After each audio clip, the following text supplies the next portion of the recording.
Good morning. I'm Dr. Glenn Robertson, and this morning we're supposed to talk about Lesson 6, the American Civil War, 1862 to 65, as part of M&S Course 610, The Evolution of Modern Warfare. I'm joined this morning by two of my associates, Lieutenant Colonel Bill Bassett and Lieutenant Colonel Dave Chuber. Our goal this morning is to talk a little bit about this lesson, to provide some assistance in ways to teach this lesson, and to provide some ideas on alternative approaches. This lesson offers both great opportunity and a large number of pitfalls. The American Civil War, in its military aspects, is more or less unique in American military history. It's unique in a number of respects. One of those that would concern you as instructors is that most students, no matter what age or station in life, come into this lesson believing they know a great deal about it. They've all heard of the Battle of Gettysburg, or the Battle of Shiloh, or U.S. Grant, or Robert E. Lee, or Abraham Lincoln. So they come into this lesson with fixed notions already. Some of those notions are correct. Some of them probably will need some modification. So you're going to begin this lesson with students who already have fixed opinions. That's not necessarily bad, but it is something you have to think about. Given these fixed opinions, and given the short amount of time that you have to teach this lesson, there is another pitfall that you should be aware of. And that is that this lesson can degenerate into a simple statement of battles and campaigns. There were over 4,000 engagements in the American Civil War, most of them small, most of them not important enough to be mentioned in this class, but there are a large number of battles and campaigns to be followed throughout an area as large as Western Europe, the Confederacy. If you attempt to simply do a recitation of battles and campaigns, I believe you will probably be trapped in minutia, and you will be trapped in the preconceived notions, particularly on the Battle of Gettysburg, for instance. So the way to teach this lesson, the way that we are going to recommend to you, is that you not adopt overtly the chronological focus of moving the armies in all the theaters through all of the campaigns. Instead, we propose an alternative approach that will use chronology as a baseline foundation, but not as an overt listing of battles and campaigns and commanders and numbers and strategies and tactics. We propose to take the chronology as a framework, but to use that chronology where it fits to consider the theme of change in warfare over time, accelerated by the pressures on both contending parties in the American Civil War. In your last lesson, you finished up with a case study, the Battle of First Bull Run in 1861. Certain parameters came out of that case study, such things as the type of battle, the type of tactics, the type of strategy, and at the highest level, the war aims of the contending parties. Toward the latter part of this lesson, you will also have a case study, the so-called Battle of the Crater, or the Petersburg Mine, in 1864. And that case study, when juxtaposed with the First Bull Run study from last lesson, will give you an opportunity to show the changes on on various levels of warfare that have taken place in the very short period between 1861 and 1864. So a way of comparison is these two case studies. So what we propose to do this morning in our discussion to assist you in preparing this lesson is to talk about the changes that occurred in warfare within the American Civil War between 1861 and First Bull Run and 1864 and 65 in the sieges of Petersburg and the Atlanta campaign, things like that. And to do that, we propose to really work through the levels. We'd like to discuss a little bit about war aims of the belligerents and national strategies of the belligerents, and then gradually work down through operations to tactics. And our theme will remain constant throughout this session, and that is to help you to show your students the rapid changes that occurred at all of these levels over a very short period of time. And of course, in addition, we'll point out places where things did not change very rapidly, most especially in the realm of tactics and the losses associated with rifled firepower. So that's our suggestion to you, to see the Civil War in this military lesson not as simply a recitation of facts, dates, commanders, campaigns, and battles, but to see it thematically in terms of war aims, in terms of national strategies, in terms of key points, centers of gravity, and how those things all changed. And then as we move down through the trilogy of strategy, operation, and tactics, to again show how change occurred between last lesson's 1861 battle and this lesson's late war battle, the Battle of the Crater. So that's our suggestion to you on how to cover a course lesson that is both seemingly familiar to the students and yet frequently devoid of analysis and lost in the welter of facts. With that in mind, I'd like to turn to Colonel Bassett and see what he can tell us about war aims of the two belligerents, 1861, and how they changed in 1865. Well, I think at the strategic political level, certainly the war aim for the Confederacy being independence, and for the Union being preservation of Union, are remain or retained through the course of the war. Something will happen in 1862 directly to this theme of change, and that is the realization by the summer of 1862 by Abraham Lincoln that what in 1861 had been a strong desire to prosecute this war in such a way that reconciliation following the conflict would be both possible and relatively rapid is changing. We've talked about this a little bit. We address it some in the course here. The Emancipation Proclamation is an important point to illustrate how, for the Union, this war is changing and war aims are changing.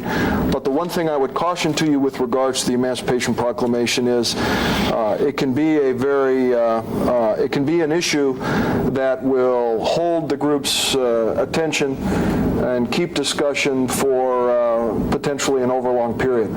I would suggest to you a technique for doing this would be to find that quotation early in the Weigley reading where Abraham Lincoln says to Congress in December 1861 that the Union must be preserved and hence all indisputable means must be employed. We should not be in haste to to determine that radical and extreme measures, which may reach loyal as well as disloyal, are indispensable.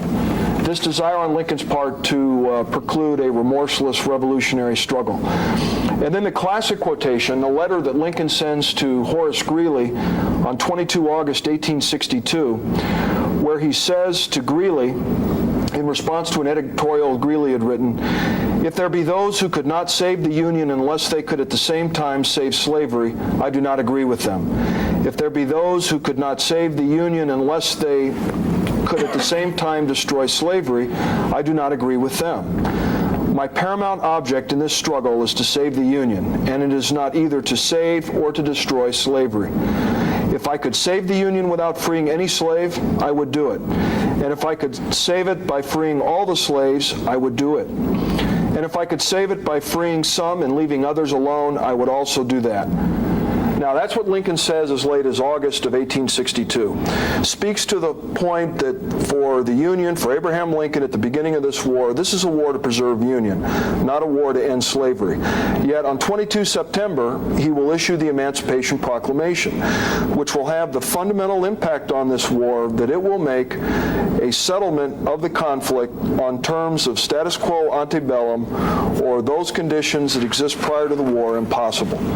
Now, why does Lincoln do this? He will argue in favor of emancipation to his cabinet and to the public as a war measure. He'll argue for it as a means of striking at the military and economic resources of the Confederacy. It strikes at their manpower base. Every black that leaves, every slave that leaves a plantation becomes one less individual productively employed for the Confederacy and potentially one more individual serving the Union. He feels it'll have some political benefits for his administration for the North. It assuages, it plays to the radical Republican element in his own party that has been such really a nuisance to him in the preceding months. It's going to have some diplomatic benefits, particularly with England, and he feels it will have a psychological impact on the South. It is the stick to the carrot of what he will soon articulate as a relatively conciliatory Reconstruction policy.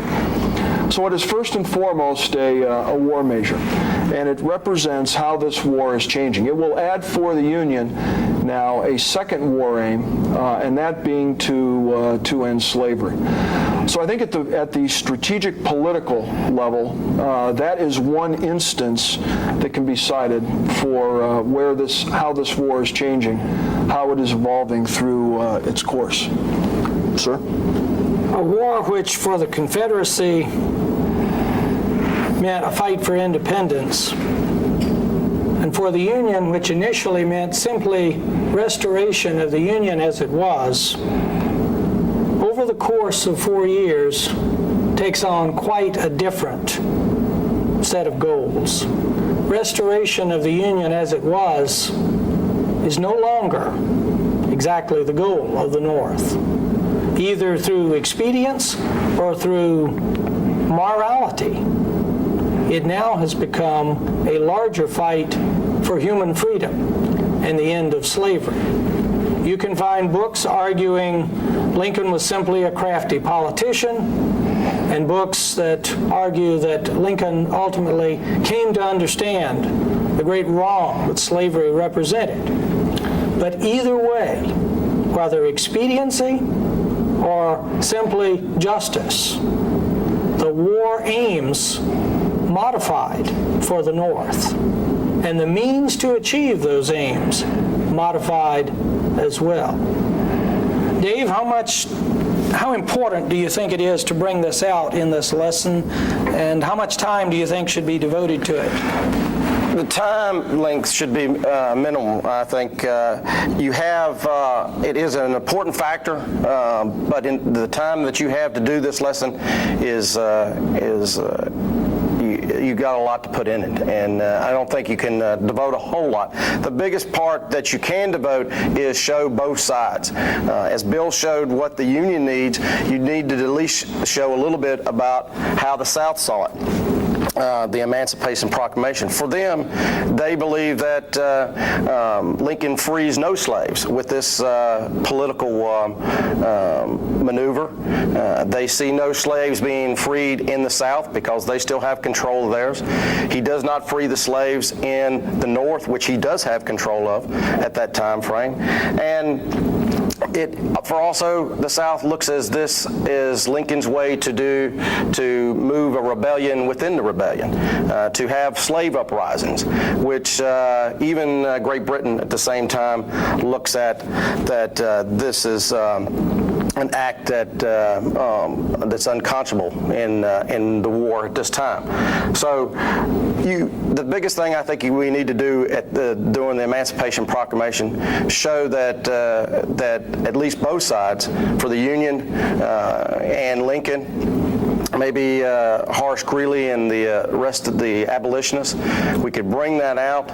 But for the South, at the same time, they're going on with the war and as business as usual to continue to fight and gain their independence along with their, as they believe, their constitutional right, even under the Union before they broke away.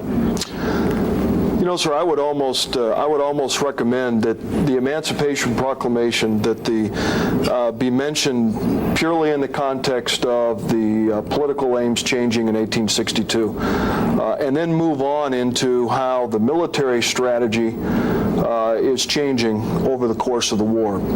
Maintain your focus at the military level, in which there's much to be done with the readings that you have for this particular lesson. And possibly the best way to do that is to take Dr. Robertson's piece, and for those of you that have not noticed, the case study you did on First Bull Run was written by Dr. Robertson, our Deputy Director. But take that discussion of Scott's Anaconda Plan and the eventual strategy that is adopted and the reasons for pursuing that strategy in 1861, and then go to the Weigley reading and point out to your students that in a footnote to the Weigley reading, and in fact you can refer them back to page 493 in The American Way of War. They provide a letter that Lincoln sends to one of his subordinate generals, Don Carlos Buell, in January of 1862, where he articulates what he believes to be the best Union military strategy for this war, and that being one that employs all the resources of the Union at the same time, advancing on a variety of fronts and causing problems for the Confederacy with their fewer resources, identifying weakness, exploiting that weakness, and really bringing the advantages of the Union to bear in the most effective manner. Weigley does a very good job then talking about how Halleck, for one, responds to this. It is not Jominian in the sense of achieving mass and focusing on the attainment of interior lines and exploitation of interior lines, but this is the concept, the general concept, that the Union will finally adopt and adopt successfully by 1864, that which is embodied in Grant's instructions to his generals, another primary source which you have available to you in your readings for this particular lesson. So I think maybe showing what Lincoln is thinking as early as January 1862, discussing the reasons he has so much difficulty promulgating this military strategy, and how by March 1864 he now finally has a general-in-chief that understands this concept and is able to frame a plan that executes simultaneous advances on a variety of fronts, could be useful to you, and takes you into the campaign of 1864, where you can then compare that with what has happened earlier. You even on the sides for the Confederate side, you can see with Don Carlos Buell, Lincoln, and Halleck, there's a disagreement on how to develop this plan, and it is a developmental phase of how they're going to do that, or they're going to achieve a success with the Confederacy. I think the Confederacy has the same problem. They have a large area that they're trying to defend with a lot smaller army, and they have some of the same problems, although they look toward interior lines where hopefully they can move troops from one place to another. Their problems are even greater in not having the industrial base of the North. They're also having the problems of, because they're agrarian culture culture anyway, they don't have the resources, and they must gather those resources from another area, which is why they want recognition from Europe. And to do that, they have to be able to bring those resources in to their ports. And then, you see with the Anaconda Plan, it affects that their whole plan and how they're going to do that, because not only with the blockade, the Anaconda Plan, the fighting in different areas, the interior lines, unless they can control certain resource like or supply routes or MSRs of the railroads, they will not be able to shift troops from one to the other, and eventually the North itself will use the railroads as points of that they will try to seize very early in the war. Whether North or South, officers in high positions who are faced with prosecuting the war for their respective war aims will have the very difficult problem of figuring out how to operate with much larger numbers over vast distances. Some of them will intuitively understand this process, but not very many.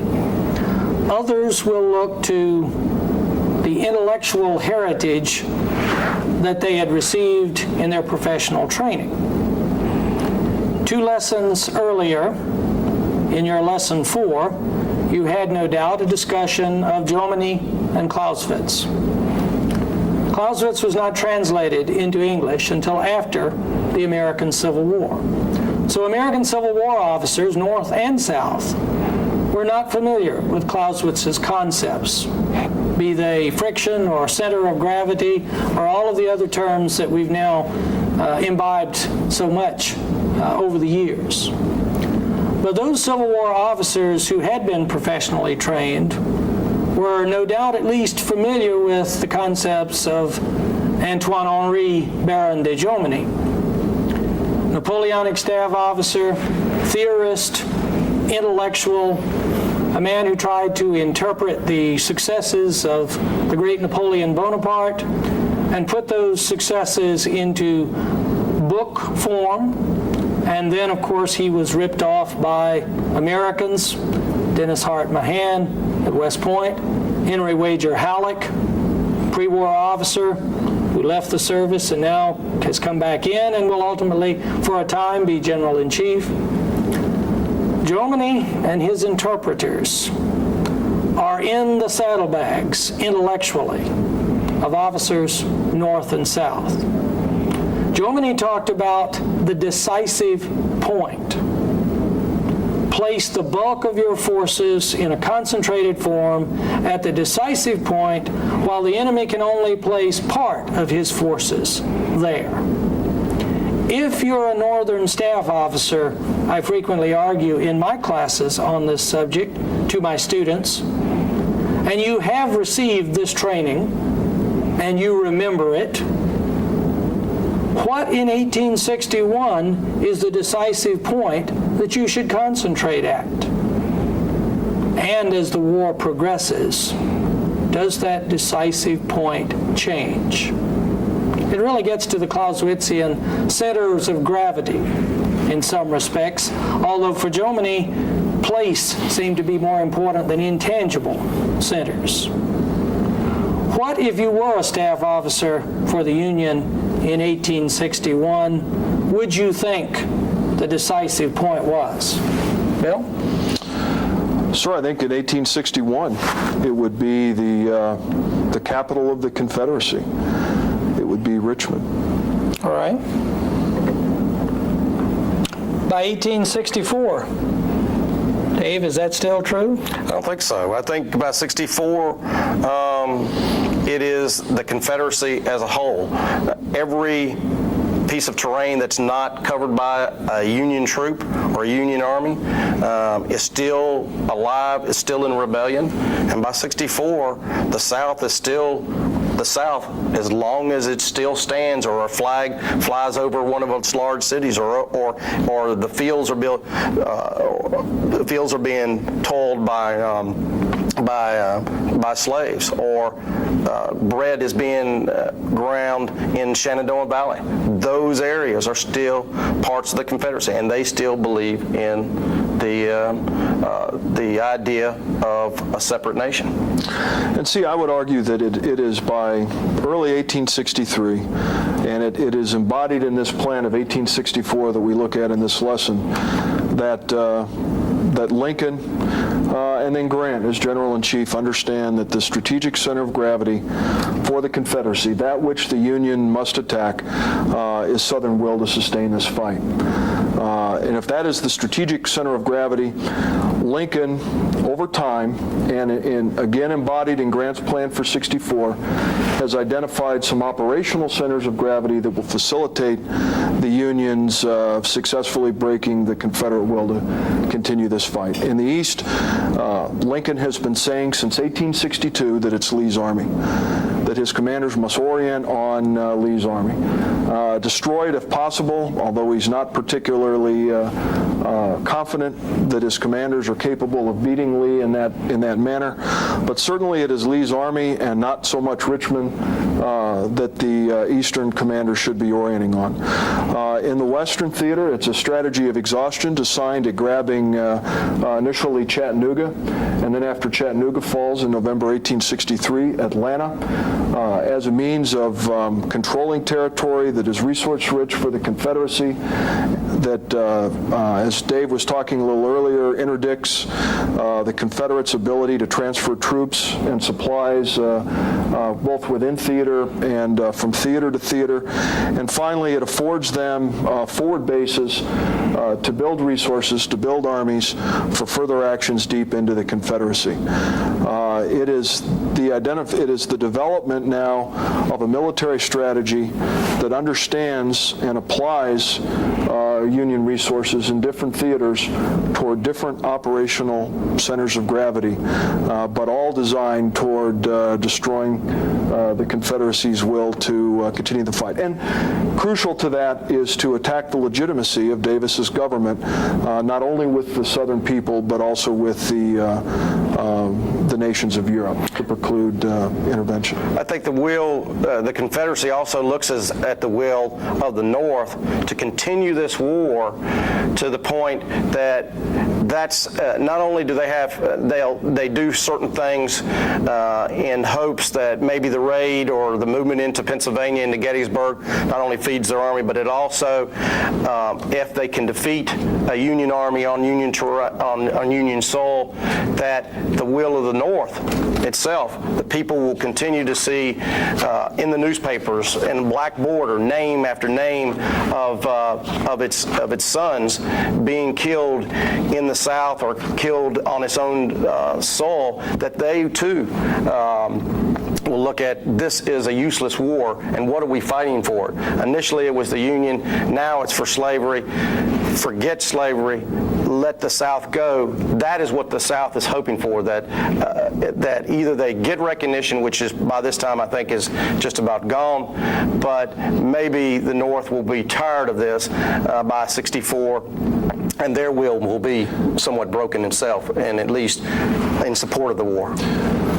Well, sir, if I could speak to that real quickly, and it also, I think, talks to the depiction of Robert E. Lee and Weigley's American Way of War, which is not very complimentary, where he argues that Lee does not have a strategic vision. I I think, possibly evidence that he in fact does, and speaking directly to Dave's point, is this quotation from early 1863, where Lee will write, and I quote, "If successful this year, 1863, next fall will be a great change in public opinion at the North. The Republicans will be destroyed, and I think the Friends of Peace will become so strong that as that next administration will go in on that basis, we have only, therefore, to resist manfully."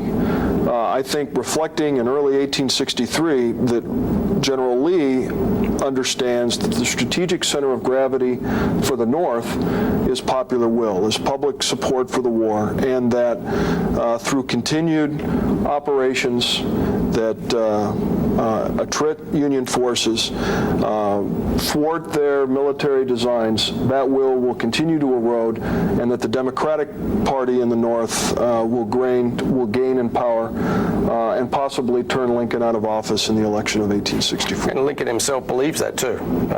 He says the same, that he does not think his party will elect him, and he does not think he will win, and he believes that, and that comes to the point that unless there is a victory, and which we will see with Atlanta, that even Lincoln himself feels that the people's will to support the Union cause is failing.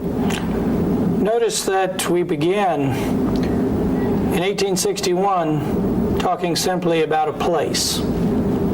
On to Richmond is the way to win. Go to Richmond, capture Richmond, and the war will be over. You'll also see that early in the war in Henry Halleck's desire to go to Corinth, Mississippi, a strategic railroad junction. Well, he gets to Corinth. He takes Corinth, and the war goes on. Some people argue that Vicksburg is such a key place on the Mississippi River. Vicksburg falls on July the 4th, 1863, and the war goes on another 18 months. Places are important as a means of implementing war aims. But what you've just heard in our discussion is more a discussion of intangibles. Will. The will of the North to keep up the fight. The will of the South to continue to resist. And then it becomes a question of how do you break that will, or how do you maintain that will. These are intangible things. But strategy, which began simply in the seizure of places, now has to deal with the breaking of will or the maintaining of will. Places still are important. Richmond is a critical industrial center. Atlanta is an important industrial center and transportation hub. Chattanooga is an important center of resources and transportation assets. But the Confederacy can continue to exist with the loss of a great many places, although at some point it drops below the line of being viable as a nation. Can it exist without the Trans-Mississippi? It's arguable, of course, and it may have to do with where you come from, your own heritage, but I believe the Confederacy could have existed as a viable nation without the Trans-Mississippi, which to some degree negates the criticality of Vicksburg. Could the Confederacy exist without Richmond? The 13 colonies existed without any of their major cities, which the British took at pleasure in the War of the Revolution. Had things changed by the 1860s? Had our society become so different? That's a question that you can raise in terms of comparison with earlier lessons. What does it take to make a viable nation? Places, factories, farms, the will of the people, and you can probably add to this list. You can get, if you choose, a pretty good discussion on this realm of strategy. Places versus intangibles. And of course, the discussion of what does it take to remain viable as a nation. Ultimately, of course, strategy has to be translated into operations. And here too, you can show change over time accelerated by the pressures of war. The early campaign tempos, 1861, 62, and to some degree, 1863, really can be characterized as short campaigns, quick battles, indecisive battles, and then long rest periods between campaigns. The Army of the Cumberland, for instance, in the middle part of this war, both chronologically and geographically, sits for, in some cases, 6 months between the Battle of Stones River in December 1862 and its advance to Tullahoma in 1863. 6 months of inactivity. The Army of the Potomac will fight a battle in the early half of the war and then sit, return to its starting point. There is a type of tempo represented by short campaigns, long rest periods, broken by indecisive battles. But by 1864, again, you see a change. If you characterize Grant's overland campaign, beginning with the Wilderness in May of 1864, and culminating with the beginning of the Siege of Petersburg in July 1864, you see an entirely different tempo of operations. Similarly, in Sherman's advance toward Atlanta from Chattanooga against the army of Joe Johnston, you see a similar phenomenon. Smaller battles, still indecisive, but not long rest periods between battles. And you will see the armies, the major armies, remaining in contact on virtually a daily basis, so that every day there's fighting. Not 2-day battles and 6 months of rest, or 3-day battles and 4 months of rest. It's a battle every day. This has to do, of course, with retaining the initiative. And this allows you to look at a succession of commanders, and you have a great many to choose from. Your readings tend to focus you in a particular way, and of course on the most famous of the opposing commanders, Grant and Lee. When he had the opportunity, Lee always tried to maintain the initiative. When he had the opportunity, Grant always tried to maintain the initiative. Dave, how important do you think initiative is as a concept for these commanders? Well, I think with initiative, if it's not kept up, and the pressure is not put on the enemy, then the loss of maneuver itself will stagnate either the battlefield itself. The commander has to have the ability to move. He has to have the ability to try to outflank or to gain that advantage on the battlefield to destroy his enemy. And and when those things bog down and the battlefield becomes stagnant, then you have to go to a different type of tactic. Let's turn now to tactics, because at the ultimate level, strategy becomes operations, which becomes tactics. And tactics in the American Civil War is a subject that is much argued about. Again, you can get into minutia of how to maneuver regiments from column into line. But there are some larger questions in regard to tactics that really have to do with the interrelationship between tactical doctrine and technological capability. And the American Civil War is an excellent case study of the disconnect that occasionally occurs between technological capabilities and tactical doctrine. And so we probably ought to spend some time with that, just as you should spend some time with that.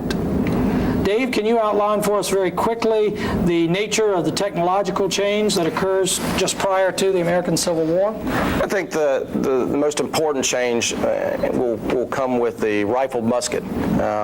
Before 1855, the U.S. had smoothbore muskets, although they had changed over in 1842 to percussion ignition, but they have not changed the range or changed the bore itself. By the rifle musket in 1855, the smoothbore was firing at a range of 50 to 100 yards, and now with the 55 musket, the range could kill out to 1,000 yards. This was noticed by very few or some in the regular Army. One by the name of General Hardee was not at that time, but as a captain. Later in the Confederate Army, he will become a general. And he writes a manual and tries to change somewhat, at least to adapt to that rifled musket. But all he does is step up the pace of crossing what I would call, and Jameson does too, and others would call the deadly ground. That space between where the rifleman is firing and where you start off in the killing zone between that 1,000 yards up to going through his lines at where he's standing at. And I think between the rifled musket and then later on, which we'll see with artillery, we see these ranges increase, but we don't see a lot of innovation, although we do with one or two leaders, Upton being one of them, looking at how to change the battlefield to prevent the massive killings that we will find, and how to develop counter to some of these weapons that are being developed and used on the battlefield of that time. Heretofore, all of the major combat arms, infantry, artillery, and cavalry, had a role to play on the battlefield. Artillery, because of its longer range, could drive up to within 400 or 500 yards, maybe even less, of an opposing infantry line in the pre-rifle age. And if the guns could be masked, as Napoleon was wont to do, batter the defender unmercifully and open great holes, which could then be exploited by a bayonet charge of infantry or a mounted cavalry charge. So all three of the combat arms in the pre-1855 period could play on the battlefield. The rifle musket changed all that. Artillery now could not drive up to within 400 yards of an opposing infantry line. The horses would be shot down, the gunners would be shot down, and the guns would be lost. So artillery was pushed further to the back edge of the battlefield, where problems of fusing and range estimation and frangibility of shells and lack of recoil systems all reduced the effectiveness momentarily of artillery. Cavalry, the rifle musket, banished it to the edges of the battlefield. And cavalry, until it developed a firepower revolution of its own with new technology, was forced to fall back on scouting and screening, and that most favorite of cavalry occupations in the Civil War, riding a raid. But cavalry could not stand against formed troops with a rifle musket. For the opposing infantry lines, the rifle musket meant that the bayonet had come to be essentially an obsolete weapon, except in rare circumstances. Better as a can opener or a candle holder than a device to strike terror into the heart of the defender. For infantry, too, being in that beaten zone of 400 yards instead of 50 to 100 meant that they would have more deadly ground to cross.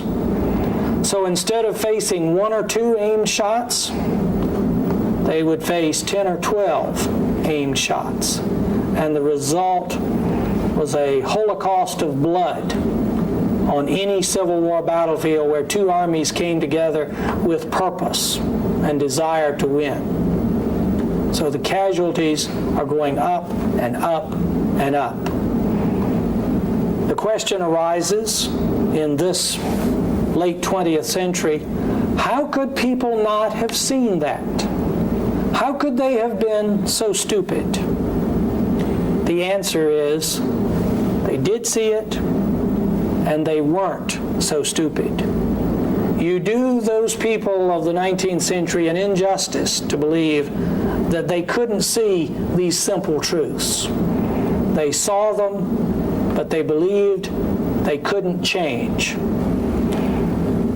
What we've tried to do in this brief discussion is really walk you through what we believe to be a useful way of taking a subject that many students believe they know everything about, and a subject that can be extremely complex, and try to handle it in a meaningful way of about an hour.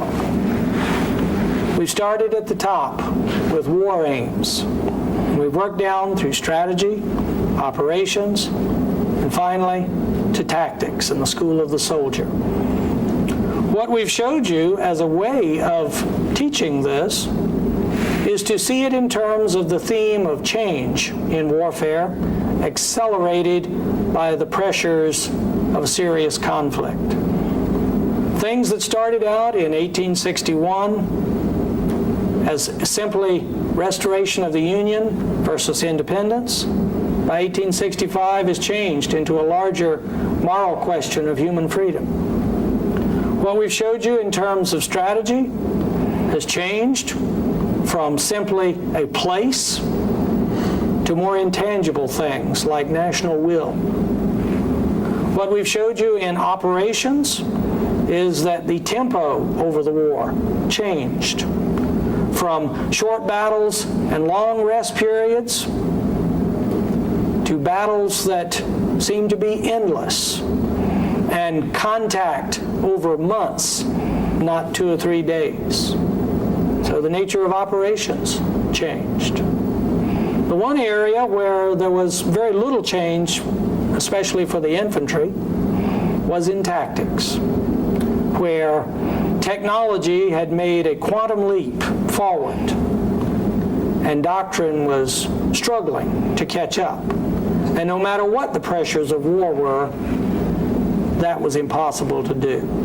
We believe this thematic approach of accelerated change over time is probably the best approach to take in this very vast subject of the American Civil War.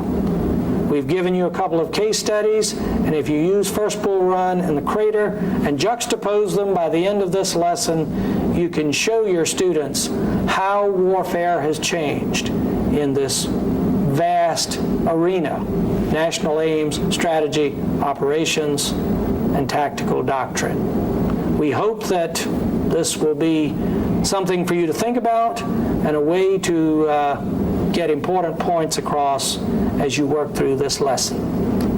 I want to thank my associates, Colonel Bassett, Colonel Chuber, and we wish you the best of luck as you work through this lesson.